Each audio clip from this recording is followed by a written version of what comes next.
Hayırlı kör, hürmetli cemaat. Salamatsız bak, hürmetli Kazak bavurlarımız.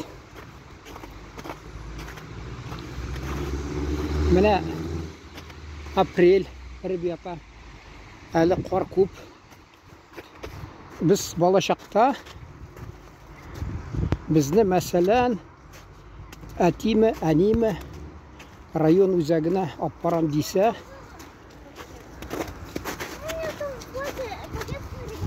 безгә ул вакыйга бәйрәм кебек тыйыладыр. Тыйыла.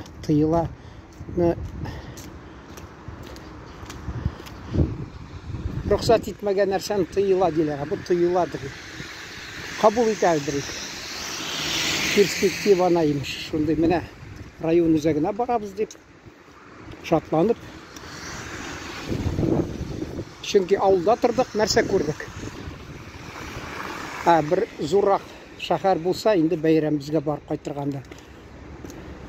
Siz ышанмасыз, минем фикерим буенча, патшалар да, Рәсәй империясында патшалар кайсы мәсәлән шәһәргә җыйналса, анда да без менә бала кебек, бәлки сабый кебек шатланып, бераз көтеп торганнардыр. Чөнки мәсәлән, шушы менә апрель вакытында, апрель айында 1767 елны Екатерина патша, Аби патша дип соңдан атаганнар алар. Ул инде 62 елны идарә итә башлады. Анын алдынан Елизавета булды 20 ел дәврендә. Анын алдыннан инде анда теге булды инде Бирон регент. Тағы инде Анна Иоанновна бір 10 ел болды. Петр икенче болды бір 3-4 ел дәврендә. Анын алдынан Екатерина бірінші, анын алдынан Петр бірінші, анын алдынан регент София. Шул яшаганда анын алдынан инде Алексей Михайлович деген патша. Мен аны тарихны беләм инде. Шуңа күрә менә кемдер әйтмәсен, белми беренсә дип. Ул нигә шул китердем белгәнемне? Чөнки кемдер менә тарихны белми, яза да куя хатта кайсы вакытта. Мәсәлән, кемдер язган, мин укыган идем вакытында. Екатерина икенче имеш Казанга килгән теге татарлар фитнә, күтәрелеш, урысча восстание, шунда катнашканга күрә, алар шул көчен күргән дә инде, йомшаттым әле буларның күңелен дип, имеш Казанга килгән. Җәмәгать ул Казанга 1767 елны килгән, май айында. Байтак ничә көн яшәгән монда Казанда. Фитнә Пугачев алып барган фитнә, күтәрелеш мәсәлән. Ул беләсез инде, әллә 71 елда башланды, 73 елда биттеме? Шул гасырда мәсәлән. Шуңа күрә инде ул имеш язган, шуңа күрә татарлар фитнәдә катнашкач, татардан куркып имеш Екатерина икенче рөхсәт иткән татарларга мәчетләр төзергә дип. Беренчедән мәчетләрне ул Анна Иоанновна рөхсәт биргән төзергә татарларга. Тик аны агачтан төзгәннәр. Бу Екатерина килгәч таштан рөхсәт биргән. Татар сәүдәгәрләре бүләкләр белән килеп, аларны Екатерина икенче кабул иткән, алар зарланган, менә агач мәчетләр чиреп бетә. Аби патша рөхсәт итегез. Рөхсәт итегез безгә таштан мәчет төзергә дигән. Ул инде рөхсәт биргән, әҗим мәчетеме иң беренче шул елларда. Әле Екатерина шунда торган чакта шул ук төзи башлаганнар татарлар. Біраз үскен ул, әлі хатта әлі хақ болса, Екатерина анда барып, қарап та қайтқан, мәшітні түзілгенні. Енді алар тігі манараларын ұзын еткенге көре, анда енді білесіз, шундағы ішлегенлер енді бұл біз дейін кішісі түгіл, енді жетекшілер зарланғанлар Екатеринаға. Татарлар имеш мәшітні ұзын, юғары нәрсе деп әйтерге енді. Ұзын манаралы ясы деп. Ол тарихта қалған мұның жауабы, мен деген Екатерина екінші жерде Хужа бекәмі, хавада мен хужа түгіл. Шуға көре түзі берсінлер деген.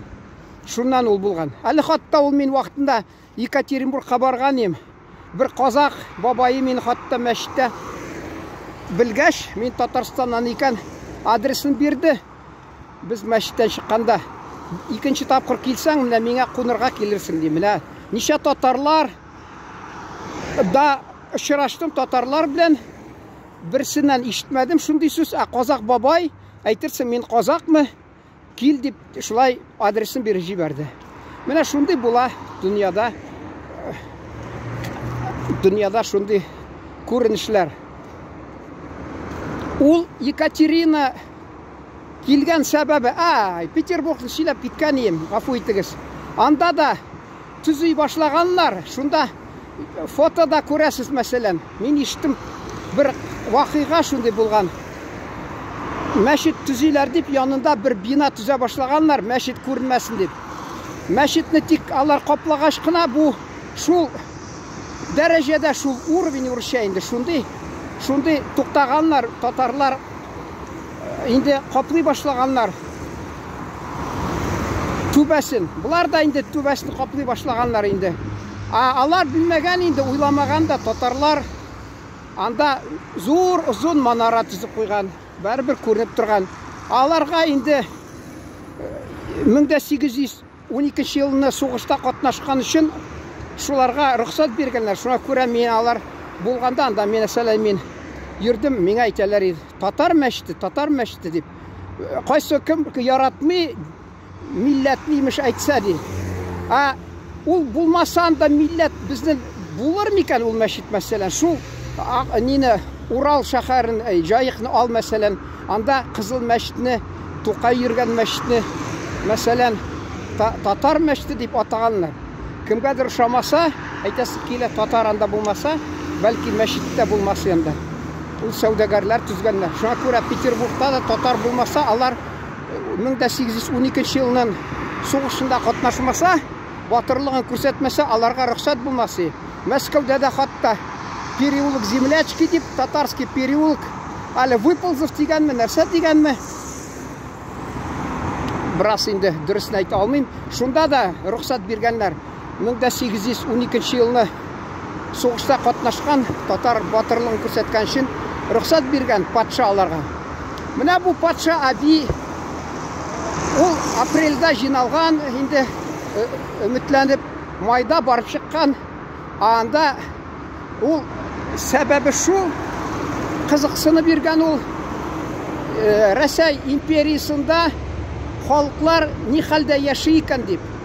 Түрлі милләтлер білен қызықсынған. Ол меңа нешіктір міне еске түшіріп тұра, мені әти мәрхум сөйлеген е.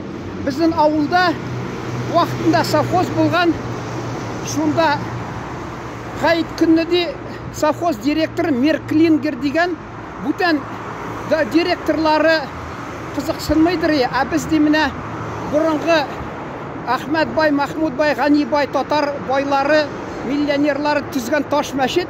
Шуны янында әлі яңартып қына яталар е, әлі бек бітірмегенлер. Шуға көрем, әти мәрхум сөйледірі, мәшітінің шетінде біз урамда де ғайет намазын оқыған ек.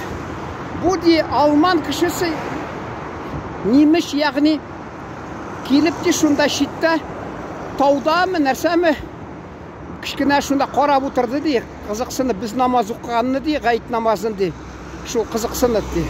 Алман кішісі. Міне Екатерина екінші әби патша татарларға ол рұқсат бергәш мәшіт түзірге, ерік бергәш біраз аны әби патша деп атай башлаганнар.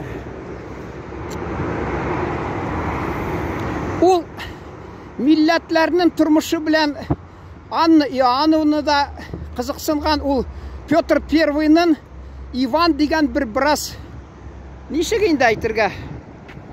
Брас ни акылдан шашкан дигән иде. Бик көчле булмаган акылы. Петр беренченең bir туганы булган. Шуның кызы Анна Иоанновна. Шул вакытында ул инде 1730 елдан башлап 1740 елга кадәр идарә иткән. Ахыргы ел яшәгәндә кыш көнне анда Петербургта буздан ясаган шәһәрчелек нәрсәме төзергә кушкан. Шунда хатта язып җибәргән губернаторларга төрле Рәсәйнең төбәкләреннән төрле милләт вәкилләрен bir parlap җибәрегез дип. Шуларны җибәргәннәр, хаттан да татар да катнашкан. Чукчым әллә ненецмы төрле милләтләр. Шулар һәр кайсы шул бәйрәмдә катнашкан. Анна Иоанновна да инде шул тиге кызыксынып йөргән.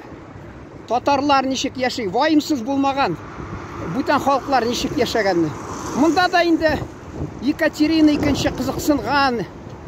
Чөнки ул ни барысы 5 ел булмаган әле, 4 ничәдер, 5 елга якын инде идарә иткән кызыксынган халыклар белән. Хатта тарихта калган аның әйткән сүзләре Казанны мактап, мин ди анда ди минемчә ди бу зур инде ханство димәгән царство, шуның башкаласы Казан дигән. Һәм Петербург белән Мәскәүдән алсаң 3нче урында тора дигән. Ул хатта теге Булгарга да барып кайткан, Булгарда да кызыксынган. Анда инде безнең теге тарихчылар язган. Имеш Екатерина язган, ул бәлки дөрес тә язгандыр. Анда Екатерина сүзе шул булгандыр инде. Менә Тамерлан имеш Булгарның йортларын төзгән дип. Мин тарихта укыдым, ул Булгарның йортларын Тамерлан ничек җимер биткән. Җимер биткән ул мәсәлән безнең осталарны, ягъни мастера урысча әйтмешли, аларны шул Самаркандка барып, бәлки шул Самаркандта шул йортлар бар бит анда. Сарайлар зур-зур. Шуны бәлки алар төзгәндер. Куллыкка алып киткән бик күп кешене. Тохтамышында җиңгән, хатта ул инде Рус дигән шул илдә 1-2 шәһәрендә басып алган. Шунасын никтер туктаган да бурылып киткән, яңадан аны имеш менә бездә нәрсә дин әһелләре шундый нәрсәдер дип, мәсәлән дөньяны яратучы, без анарга укыгач ничек инде менә алар динендә әйтеп булмый, дугалар укыгач тигеләй булай, безгә шундый ярдәм килде дөньяны яратучысыннан. Шулай без сакланып калдык дигән булалар. Ул ни бурылып киткән. Булгарны җимергән. Инде берсе яза, мәсәлән Петр I анда 100ләрчәме, 200 мәллә бер бина булган таштан салган. Шуны җимереп ташлаган ди, кемдер яза имеш Петр I кушкан аларын сакларга, Екатерина язган.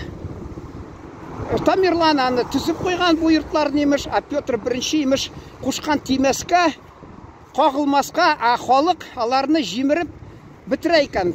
Ташларын алып, хатта өйләр төзеп, күп нәрсә шуны. Аны шул Екатерина язган Петр I васыятын үтәмәгәннәр, тормышка сакламаганнар Булгарны дип, шулай дип. Ул вакытында ана Казанда кемдер йөри, белә инде ул нәрсә дип әйтәләр инде. Риваят риваят, ягъни легенда деп, ауыл дұрыс та шул әлі Петербургта тышқаннар көбейіп кеткен, Қазаннан сұрау бойынша аларға зор ұлы пісилерін жібергенлер. Шул Қазанның пісиін бізге жібергіз деп қайсылар өтініп yazған. Қазаннан аларға піси жібергенлер мәселен. Шуға көре Қазан піси деп, ол аны хатта сіз Қазанға барсақ, Бауман урамында көресіз, сонда бір хайкал Қазан пісиі еркәләніп, киіріп, құрсағын киіріп ята, шунда ял етіп, әйтерсің тышқаннар ашаған да туып қайтқан. Шундай да бар міне. Ол енді риваят ісілер дұрыс енді шул. Тағы нәрсе енді айтырға бола. Ол шул майның 2-ші числосында Тверь арқылы тігі караплар білен yüzіп келген хатта. Қазан яғына. Аны бек яқшы қаршы алғанлар. Орша даласына хатта барып шыққан ол. Орша даласына. Анда да болған еш тағы. Шул бір шундай нешегенде ахамиятлі вақиға болған. Ол татарларының Слобода деп айтылар бетейі.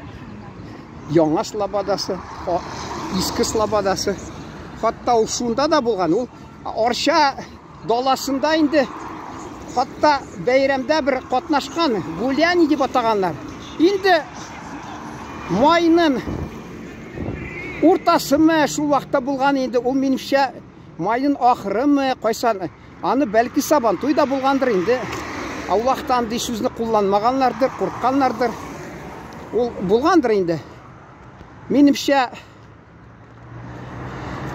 тарихта іздене башласағыз, көп қызық нәрсе табасыз. Мәселен, тұтыналар имеш, міне бұл Сүйінбеке манарасы, ол имеш соңыдан Қазанны яулап алғаш, соңыдан аны түзгенлер деп. Кімдір тұта да архивта эшләгән, мәселен, Валентин Пикуль, ол вақытта Волынский болған. Бір 6 ел дәуіріндәме губернатор болған Қазанда ол. Ол вақытта Қазан губерниясы бик зор болған. Хаттан да қазіргі Мордовия, қайсылары воеводство бұл кіргенлер хатта. Саранскта хатта кірген түрлі жерлері. Шунда ол мәселен ол yazып ята, иртәбленді Сүйінбеке манарасынан мүйізін, озан айтқан мүйізін тауышы келіп тұрды яңғырапты. Нешік ол міне бізді бік яратмаған язушы, әгер де бұл хақ болмаса, етмәс ол. Түрлішен етәлер, қайдан келген бұл манара тарихтағы бүтін язмаларыны юққа шығарғанлар енді. Бірсі шул енді хақ деп айтырға бола, нешікті болса, менше негізі бірінші қаты мәселен ол нешікті болса болған, қолған, сақланған, шүнкі таштан салған, аны сақлап алғанлар, соңыдан түзгәлнәр ме, yok ме, түрлісі нәрсе, әр қайсы өзінше нәрсе ұшы, шуны сөйлейінді. Енді ол міне Асокин деген бір шундай саудагар енді бір бой, шунын йұртында тұрған ол Екатерина II. Аны мен білмем қызғанш қаршы. Мен Қазанға барып, мәселен, сізге видеолар ясарым. Анда ол йұртны сақлағанлар мекем. Міне мен Қазанның 1000 жылына қаршы Қазанны яңадан өзгәртә башлағанлар. Хатта бик көп йұртларны жиміріп ташлағанлар. Хатта Ғабдулла Тоқай ақырғы уақытын уздырған тігі Бұлғар деген қонақхананда юққа шығарғанлар. Енді аны енді Екатерина тұрған бұл шол саудагар Асокиннің йұртын бәлкі сақламағанлар. Анда бір язма да юқтыр әлі, бір нәрсе де, ал йұрты да юқтыр әлі. Шына көрі не файдасы бар әні. Ол әні тігі уақытында тігі Павел деген малайы бар бет. Аны Екатериндан соң бірнеше уақыт қына, азғына уақыт ол неше ел дәуірінде ме?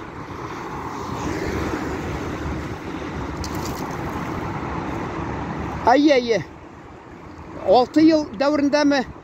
Ол патша болды. Аны Александр малай білен сөйләшіп, Павелны юқ еттілер алар. Әлі буыдлар, әлі табакеркі білен башына бәріп юқ еттілер, бір нәрсе эшләделәр енді. Шул Павелның гувернер нәрсәме енді тәрбиелеген шул кішіге хатта шул Панин ол графқа жазған енді. Саудагердің мұнда тоштан салған юртында тұрам деген. Шынарға. Үйін мақтаған енді шында. Бик матур үйі нәрсе деп. Бұл міне тарихта қалған шул зор вақиға. Аны меніңше мәшітлерде де yazып қойсалар. Тошта. Жемағат.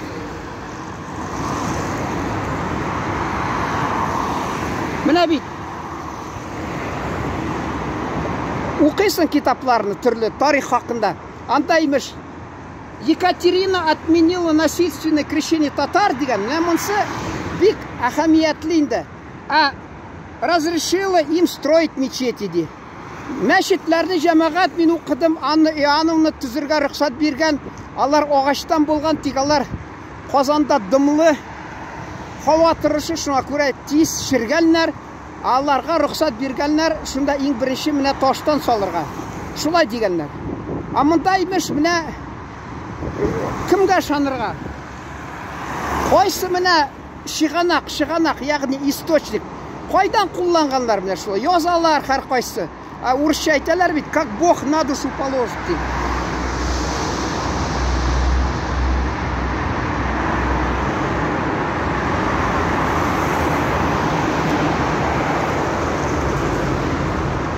Жамағат ол хақ болса, әлі орысша айталар бит, праздное любопытство де. Бұлай қына тек ойын күлкі қызықсыну болмаған, ол көбісі язалар міне. Екатерина II. Татарлар тұрмыштырда, Қазан тұрмышы, Қазандағы халықлар тұрмышы хақында қызықсынған аны.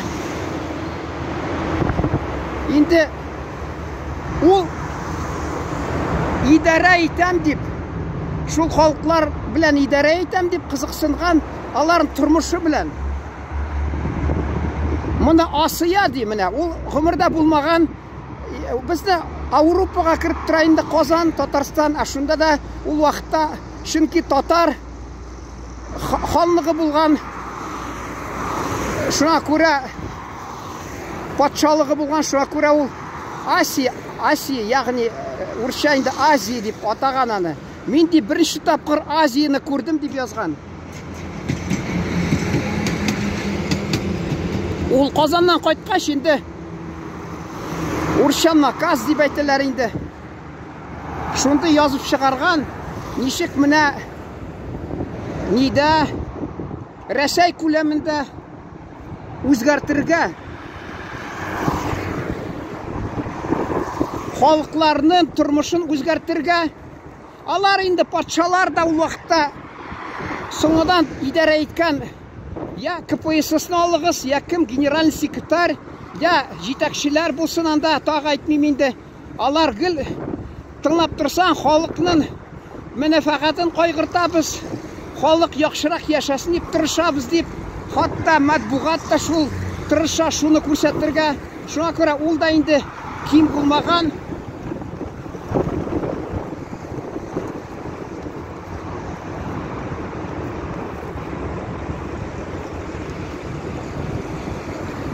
Ол енді шул уақыттағы тұрмышыны yazған кішілер, тарихшылар, ол yazғанлар енді. Екатерина II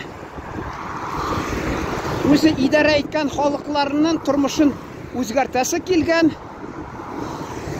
тұрмышларын яқшыртасы келген деп. Ол уақытта енді аның янында yazушылар болғандыр, сүнки журналистларда. Біләс бит Петр I Куранты деген газет шығара башлаған. Абу хатта Екатерина II Вольтер білән yazышып тұрған, хатлар yazып, Вольтерға yazып тұрған. Мен де үйде бар, қазір тамамлап бірнеше жымлы айтам да, үйде бар менде мәселен китап, жәмәғат ышанмасыз, 1783 жылғы Аббат Делапорт деген. Ол анда описание Японии и Великой Татарии деген. Тартари деп жазмаған. Ол инглиз тілінде менің бірге оқыған, бір курста оқыған орыс малайы инглистин үйрәтәдір. Ол айта, тұрса де, morning деп оқыла дейм. Не morning түгіл де, morning. Утренний звезда. Morning star де. Утренний звезда мәселен. Шуңа көре ол әрні татари деп алар. Татар деп сузып әйткәнләр. Шуңа көре бұл яссаларда ол тартар демәгәнләр. Татари деп атағанлар. Қазір тұтыналар. Имеш тартари деп нәрсә деп наданлық көрсәтәләр. Менә шуны әйтәс килә, ул вакытында шул Аббат де ла Порт язып шығарған. Ул аны бүйік татари деп Урта Азияны, қазіргі Үзәк Азияны тұрмышын көрсәткәнләр, шула татар деп атағанлар. Мәселен, Сибир яғында халықны, хатта Япония хәтле татар деп атағанлар. Шуңа күрә шул бөтен җирдә халыклар ничек яши икән, шуны язган ул. Шундый булган. Менә шуның белән тамамлыйсың килә җәмәгать. Мин инде сез тарих белән кызыксынасыз бераз дип, чөнки шин татар, шин төрк халыклары алар үз милләте белән, тарихы белән кызыксынырга тиеш. Үз төрки халыкларын тарихы белән танышырга тиеш, кызыксынырга тиеш. Наданлык безне бер дә ничек инде бизәми җәмәгать. Невежество нас не красит, кирга була урчать пошли. Шун белән тамамларга рөхсәт бирегез. Исән сау торыгыз, игътибарыгыз өчен рәхмәт.